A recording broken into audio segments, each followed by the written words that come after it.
Cool. Thanks so much for this stage. The challenge is, when talking about the future, is that our brain has a lot of trouble comprehending it. Our brain tends to think about the future in incremental ways. We think about how the current situation looks and what it would be when it's just a little bit better. But that's not actually how the future works. And especially at this time, the future will be different, because try to imagine explaining a concept like Tinder, like what Tinder will do for your love life, to a caveman.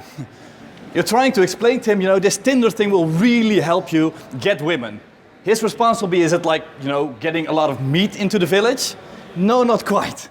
Is it like getting a big club or something? No, not quite. It's such a different concept to him that it's impossible for him to comprehend what it would mean and what it would be.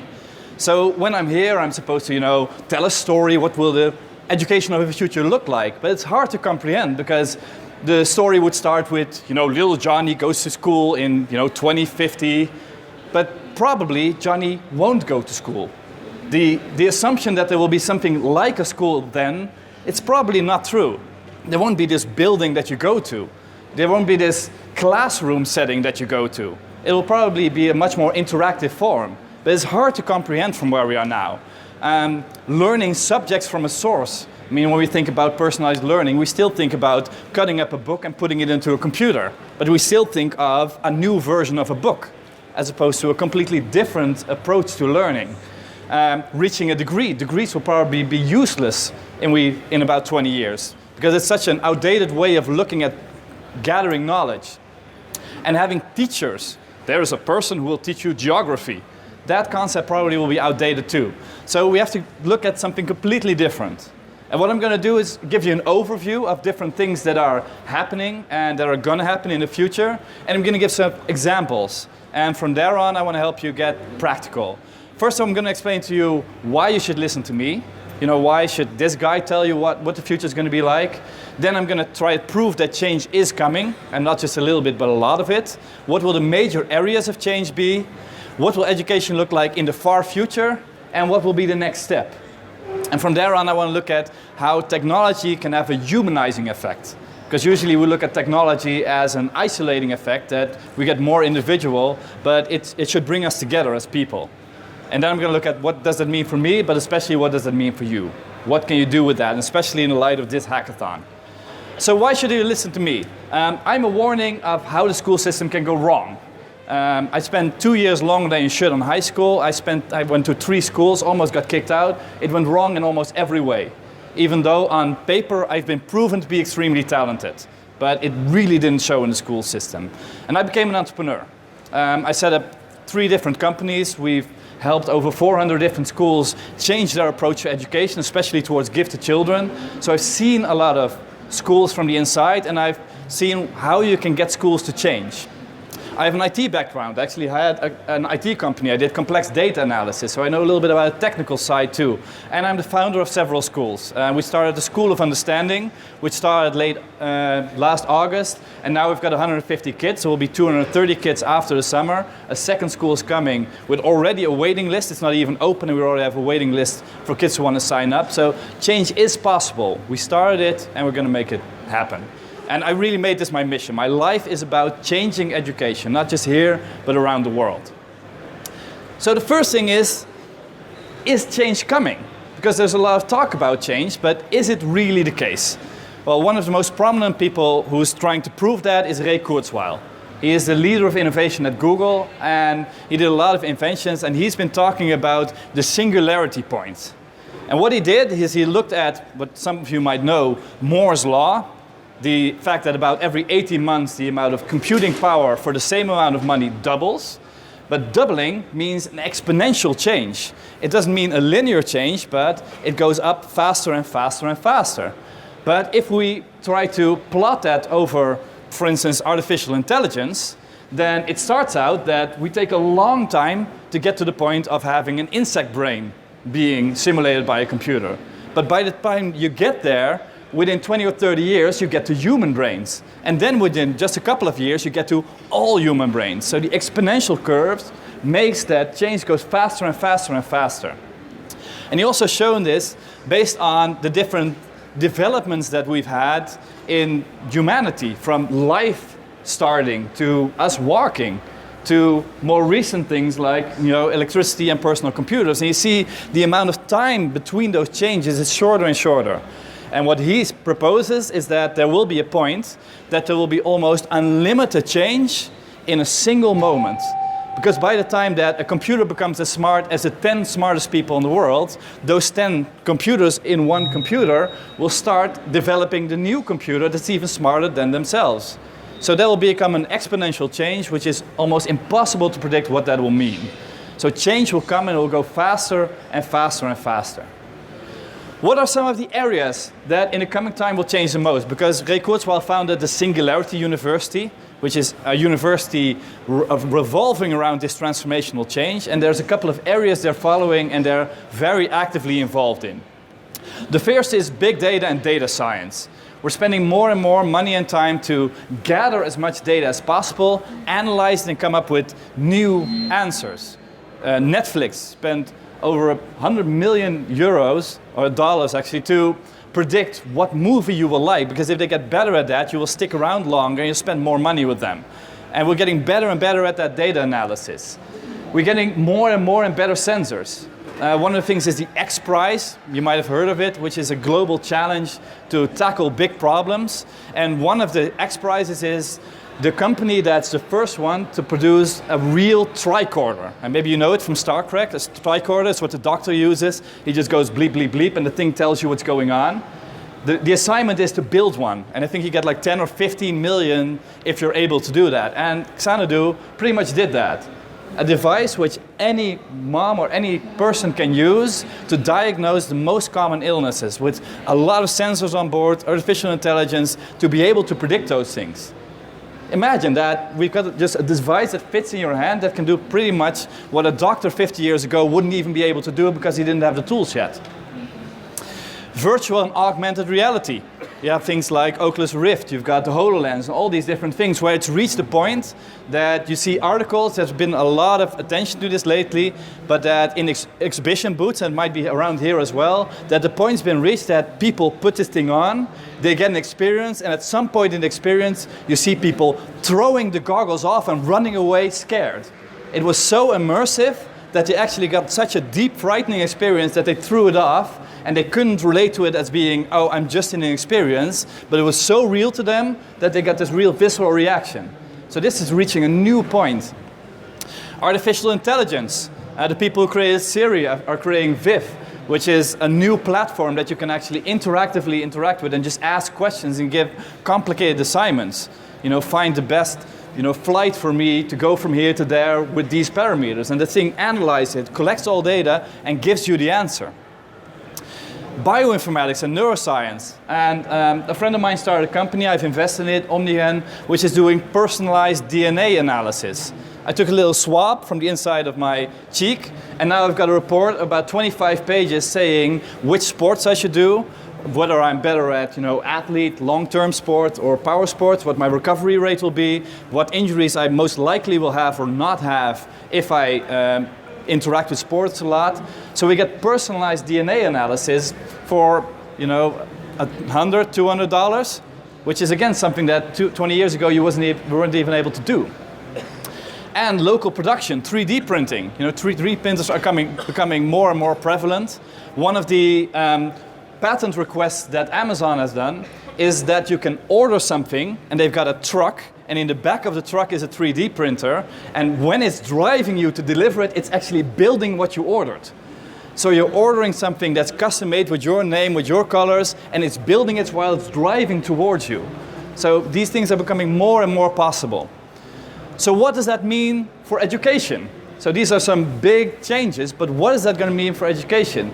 This big data and data science, a friend of mine set up Leer Unique, which uses big data, in this case the assignments that kids have done in school, so a lot of interactions, there's a lot of material in that. And he created a lot of dashboards based on that, so you can actually see growth curves. But not just that, he created a predictive model that you can use to predict dyslexia years before it becomes apparent. because of the types of error a kid makes when he's 6, we can predict that at 7 or 8 he might be proven to have dyslexia, and we might actually prevent it because we can see the pattern. There are algorithms we can use, and we can predict whether or not that's going to be the case and how to support it. And that's just like a teeny tiny tip of the iceberg, because there's so much data we can analyze, we can be so much more personalized and support kids better. Virtual and augmented reality. You see that, for instance, doctors now can learn about anatomy using virtual reality and actually deconstruct a brain or a human and actually look at it from 3D and turn it around. Same about that they have people learning how to work on fighter jets. They can actually take it apart, looking through virtual reality without having to buy one of these. So you can have an entire classroom of 16-year-olds take apart a $100 million device without needing to have it there. So that adds to the reality of the experience. And we're also getting more and better sensors. One of the companies I'm working with is called Reveal. And they created this little band, and it's pretty, simple, and it measures stress level. And why is that important? They've made this for autistic kids. Because the problem with a lot of kids who have autism is that on the outside you don't see a lot. Not a lot's happening. But suddenly at some point they escalate and they have a calamity and they get angry and they start throwing stuff or screaming stuff, or they're really getting to a very much stressful fight or flight response. What they did is create a bracelet so you can measure the stress response, and the teacher has a little app on the phone, and the app will say, little Johnny is already almost 2/3 of the way of the stress level that last week was the level that he got really upset. So we can predict that, and we don't have to have that happen anymore. You can get a little timeout, or we can support him, or we can give him all kinds of support. And this seems like a little thing, but this makes it possible for some kids who now get sent out of the school system because they're not manageable anymore, because everybody's afraid when they get angry or they run away or they start screaming, it's not possible anymore. We can manage that in a regular education system. So we're opening up to thousands of kids who can't follow regular education. By tracking them and by giving the teacher more information, we can support the kid better. Artificial intelligence. There was an example in the US where a teaching assistant that was helping online, they replaced him with an artificial intelligence bot. And after a couple of months, in the beginning some people suspected something. After a couple of months they could answer things like 80 or 90% of the questions that the student had, and the students didn't know it was a computer. So we can have all these interactions, like personal interactions that would be really expensive or impossible to do. The computer can take care of that. And local production 3D printing. One of the things that a lot of kids, and probably with you as an audience you can relate to that, liked about learning to program is that you can build something real. In the school system, a lot of kids feel like I'm in a sandbox. I can pretend to do things, I can play around, but it's not real. But once I found a computer, I learned to program. Even with HTML or whatever language I learned, I could build something real. I was 6 years old, I was 9-year-old, and I could decide I'm going to build something. And the cool thing is with 3D printers, we can take it one step further. Not just virtual stuff we can build, we can actually build physical stuff. And this is the mini toy. $299, a 3D printer that you can use in your classroom with all kinds of apps, like low thresholds. So this means that we can do a lot of different stuff, a lot of things that used to not be able to do. And in bioinformatics and neuroscience, what if we can use that DNA information to customize education to you? As opposed to saying everybody needs to have the same level in math, for instance, we can maybe determine what is your ability to learn, what are your learning styles, and how can we adapt to that faster than by trial and error. But to adjust it to you, just like with a sports team, we can work with your talents and find out what they are. Then we can make a difference in that. I think the more fundamental change is, what do you learn? Because technology is nice, but it's always a means to an end. And if you look at the future, you can divide the future up in kind of 3 different ways of looking at it. You have the known future. The known future is that we know that kids who go into school now and they're going to be a lawyer, we can teach you what you need to know to become a lawyer. There's just a list of stuff you need to know, we can check it off and then you're ready. But some people we need to prepare for the unknown. We need to put them in a place For instance, when you're going to be a project manager on an IT project, we don't know what project you're going to do, so we can't teach you how to do IT in healthcare and how to do IT in education, but we can teach you processes and skills that whether you're in healthcare or whether you're in education, the skills will help you navigate that unknown field. But there's also a field of the unknowable, because the fields you're going to be in are unknown, but you can know them. But what life is going to be like on Mars when we get there is unknowable. There's nothing we can do now to predict what you need to have. So what should education do? To prepare you for the known, you need knowledge. We need to tell you what to do. To prepare you for the unknown, we need to teach you skills. Because with skills you can navigate the unknown. But with the unknowable, we need to train your attitude. Because the only way to deal with the unknown and the uncertainty that goes with it is perseverance, optimism, looking at a way that's not helpless but having an internal locus of control. The way you deal with that, and this is what you see in startups. The difference between a startup that wins and makes it and one that doesn't make it isn't the amount of skill, isn't the amount of knowledge, isn't the amount of degrees, but the attitude of the people running it. If they're optimists, if they're persevering, if they've got grit and they're like, I'm going to go for it and I don't care what happens along the way, they'll find the skills, they'll find the knowledge. And if they think, I've got an MBA and I know all the things that I should know to start a company, they'll crash. Because reality doesn't look like the way you get taught in a textbook. And I love this quote by Eric Hoffer. In times of change, the learners will inherit the earth, while the learned will find themselves beautifully equipped to deal with a world that no longer exists. And this is what we're seeing more and more. The world that we've been prepared for doesn't exist anymore. So we need to be prepared to learn how to deal with the new world. The most exciting changes, knowledge is becoming a commodity. If you want, you can go through an entire MIT university course. So it used to be that you needed money to get knowledge. All the knowledge is available if you go online. We do have to look at what are we as humans good at, as opposed to machines. Because machines can do a lot of cool stuff. They can replace it in a lot of areas, but they're not empathic. They're not creative. So this is what we need to focus on. This is what's going to save your job. If you're empathic, if you're creative, you're doing the things that machines cannot do. We're going to be more and more connected with real life. That's one of the things that we're looking at here too. Like school shouldn't be this sandbox that we're going to separate you from the world for 18 years and then we're going to throw you into the world, but you should be connected with the world the entire way. And it's going to be the big equalizer. Because even when you're in, Uganda, you can still go online and still all knowledge is available. So you don't have, the backlog of being born in Uganda. The knowledge is there and internet will come there soon. Progress-based. We will guide kids more based on progress than on, are you a good 8-year-old? And it will be more inclusive as opposed to, you're autistic, you should go to a special school. More and more kids get the chance to do all these kinds of education. So what will be the next step? Because I kind of looked farther into the future, but what will be the next step? And I had the luck of being a juror at a competition in Amsterdam. And in the competition, they asked for all kinds of people, come up with ideas for a new type of school. Anybody could send in ideas. There were about 250 applicants. There were about 50 who got the chance to present. And there was a couple of themes that came up. And those are what I think will be the next step. The first is personalized education. The thinking that you are 8 years old and you should get the materials that every 8-year-old gets is completely outdated.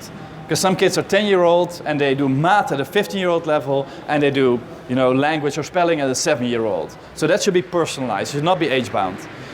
The curriculum should be aimed at life, not at some archaic theory that you need to learn, but on the things you need to be able to live. It should be connected with community, it should not be isolated. There should be no boundaries between schools. Why do you have primary school and then you leave primary school and you go to middle school and you leave middle school and you go to high school, and in high school you can't ask middle school questions but also you can't ask university questions because that's not where we are. It should be one flowing movement actually from 0 to the end of your life. Schools should assume differences between students. It's not that we're trying to cope with the differences and trying to survive them, we're assuming everybody's different because everybody is different. And we should make use of technology. We always should be making use of technology every step along the way because it's a shame not to. I do want to warn you that you shouldn't take too small steps. And 2 examples is I had a presentation by Samsung, which is, by the way, a great company. I've got one of their phones, but their presentation was about the classroom of the future. And what they showed me was a bunch of laptops and digi-screens and printers, and proudly they were announcing, and it all works together. And I'm like, no shit, I hope you got it to work together after 20 years of working with this stuff. But that's not the future. That's just getting the basics right. And the same happens with methods in school. We get a new math method, and it's on the iPad. We're really proud. And what is it? It's just a PDF document on an iPad. It's still the same. But you click on it, and you get a little movie. Woo! That's exciting. Those are such small steps, they really don't make a difference. I mean, they make the difference in the backs of students that don't have to lug the books around. But if that's the goal, I hope we're aiming a little bit higher. So why is change so hard? When we look back, we only see the successes, but a lot of them actually don't make it. And I know that I talked a lot with the government, the Ministry of Education, and it's the country's greatest capital in 2 ways. We're spending a huge amount of money on education, and it's the kids. And actually, an inspector of the school inspection once said that you can do your experiment over. You can start a school again. So you're trying to start a school, it doesn't work out, you just do it again. But the kids that were in your school, they can't redo their school time. And that's a big risk. We don't want to sacrifice kids to your experiments. And that's actually a valid point. And there's a matter of ownership.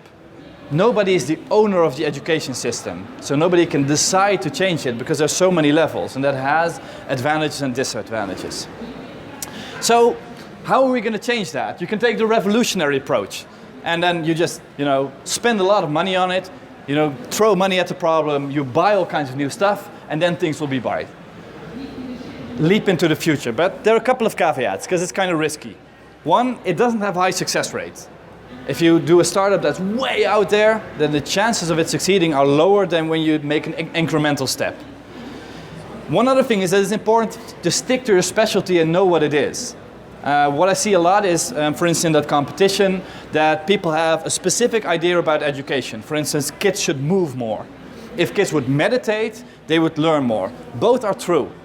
But if you only have as a theory, kids should meditate more, are you then capable of setting up an entire school and doing the finance of the school and building management and reaching the core curriculum goals? There are so many specialties that go into setting up a school that you shouldn't, like if you look at Elon Musk, who set up Tesla, he had an idea of I wanted to use batteries to drive cars, and he had to invent the entire product line from scratch. This guy had to do so much, and he's best friends with Larry Page, and he threw $1 billion at it, and he's having trouble. Because some problems are complex. There are so many different areas that need to be managed. Find ways to go from just the early adopters to the majority, because that's where usually the business is. And be pragmatically optimistic. You have to be an optimist, otherwise you don't start these things. But you do have to be pragmatic, and how am I going to go about it, and how I'm going to make this work. So that's the evolutionary approach. And I use the Trojan horse approach usually. You sell something that people want to have, and then you give them what they should have been asking for in the first place. And you try to combine the two. That's the safest way of a business model where you can actually make a big change. And do that in connection with the current need. But do have a vision of this is where we're going to go in the future. So what are my next step? I'm going to go for the revolution. I'm going to set up schools all around the world. Because I think by setting them up, I can control them, I can make the biggest difference. I invest in mentor startups that have a big difference they can make, and I develop tools. And the evolutionary approach is to help schools transform. Like how can we help schools make the next step and use a 3D printer or teach programming or teach those mindsets and push against the system nonstop and support the incremental change. So what are your next steps? One is think big and fearless. Never be afraid to have a huge goal and go for it. But do connect it with the current need. Because you might be 10 steps ahead and you do need to connect with the people who can only see 1 or 2 steps ahead. Decide in what area you're going to work. Are you going to work in the known? Then you can look at how can I make things more efficient. The known is learning vocabulary. You can make a Fruit Ninja program that helps kids learn vocabulary more effectively. So then you're more efficient in the known area. You can go to the unknown area and see how can we support the tools and the skills that kids need. So how can you use Scrum, for instance, in education? Those are wonderful tools that you can build to support that. And how are we going to go towards the unknowable? How can we support people making a huge leap? And how can we work in incremental sprints? I love the Scrum methodology of trying something, building something, try it out in practice. Build, try, build, try. Don't go into your ivory tower and think up of a solution, spend a year and a half and spend 150,000 of somebody else's money. It's good fun, I can tell you, but it usually doesn't warrant a lot of change. So always go back to practice, find schools to work with, run pilots, and get support and work together. And one thing that I really want to emphasize is be open, ethical, and transparent. And I love what Nick's doing with that, with the vow that you're going to do in a little bit. So don't be that guy that's going to have this vendor lock-in system. I've got this system, this is my knowledge, and you can't touch it. Have open APIs, work together with everybody, because we're doing the same thing. We're trying to change the system. But most important, find something you're passionate about, because it's hard. Changing the world is hard work, and that's okay. Because if you're doing something you're passionate about, you're willing to put in the hours, and then you can make a difference. And it's definitely worthwhile. So never let anybody take you away from that goal. Let's all fight for a better education system, because it needs an overhaul. It's way overdue. Thank you so much for your attention. Sure.